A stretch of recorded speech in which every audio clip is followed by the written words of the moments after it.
Previous generations lived through periods in history where families had very little money but lots of skills for stretching their income. Their ingenuity got them through the Great Depression and the rationing of World War II. Many of them had the benefit of having large yards or acreage where they could grow impressive gardens to help fill in the gaps when they couldn't afford to buy groceries. Baking bread is a skill people consider a fun hobby to try these days, but back then, everyone knew how to bake their own bread and cook from scratch using basic ingredients. Old-fashioned skills have tremendous potential for saving money, even though our culture has moved away from reusing and wearing out to spending and throwing out. Here are 6 old-fashioned strategies for saving money that still work as well in the 2023s as they did in the 1930s. Number 1. Plant and herb garden. While you may not be able to grow a garden full of potatoes and zucchinis, you can grow herbs in any space that gets a bit of light. They can be grown indoors year-round, which will help you create delicious meals in the winter months when the price of produce goes up. Herbs add flavor and nutrition to the simplest of dishes, and you may find you have a green thumb and want to move on to other plants that can be grown in containers. Number 2. Learn to make preserves. Survivors of the Great Depression knew how to take advantage of a good deal and preserve the harvest. While you won't need enough preserves to feed you all winter as they did, canning can still be a fun way to save food when you find an excellent bulk sale, and you can also give your creations away as gifts.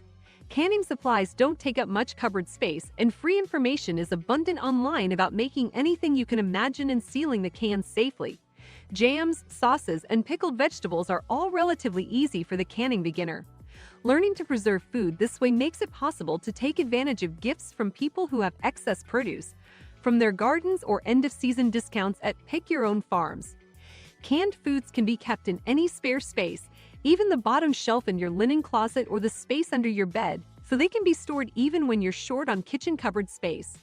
Number 3. Make your own versions of your favorite products. The internet is full of recipes and instructions for making your own versions of commercial products for half or even a quarter of the cost of buying the real thing. You can make a batch of your own floor cleaner, laundry soap, spice mixes, or even your favorite Starbucks latte. Even if you only give up your daily Starbucks and make a homemade version of your favorite drink, you could save a substantial amount. Add up your daily coffee habit and see how much it costs you over time.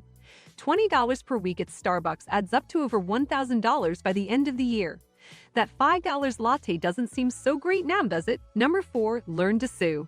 You don't have to be able to sew yourself an entire outfit or quilt by hand to save a lot of money. Learning a few simple stitches for repairing holes in your favorite pieces of clothing, how to sew a missing button on or hem a pair of pants, is enough to save you a significant amount of money if you usually depend on paid services for these types of jobs.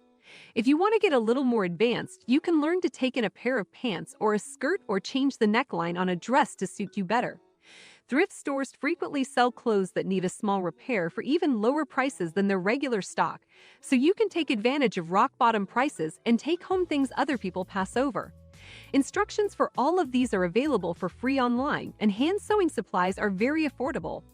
You can even find the basics at most dollar stores. If you prefer to machine sew, choose a portable one like the Camto handheld sewing machine, as it is more cost-effective. I own one, and it is quite useful in getting small repairs or sewing done. It works a bit like a stapler. You press a button, and the machine automatically starts moving to the right. Number 5. Accept free stuff. The next time someone offers you something for free, just say yes. If you can't use it personally, pass it on to someone who can. The person who gifted you the item will remember they can offload stuff on you in the future, and the person you gave it to will remember your generosity next time they have something to give away that you need. Many things like electronics and clothing are considered disposable now, and consumers are happy to just get rid of things as quickly as possible so they can go buy more things.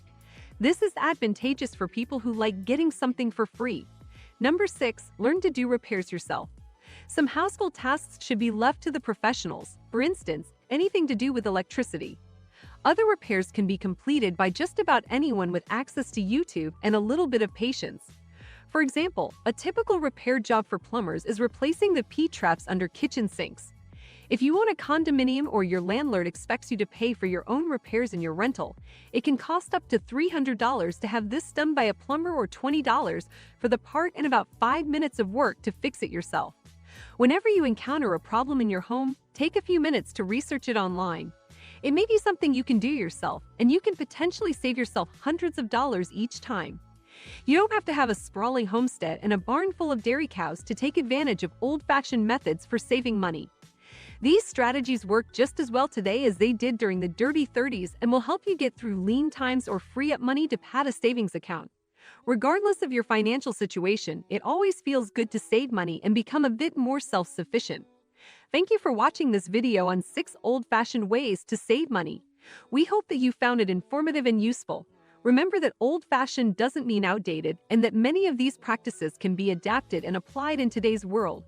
By embracing the principles of simplicity, resourcefulness, and respect for the value of money, you can adopt a more mindful and sustainable approach to your finances. By making small changes in your daily habits and routines, you can save money, reduce waste, and live a more fulfilling life. We encourage you to try some of these old-fashioned ways of saving money and to share your experiences and tips in the comments below. Thank you for watching, and don't forget to like and subscribe to our channel for more videos on personal finance and money-saving tips. Also watch other videos on this channel about frugality and how to save money.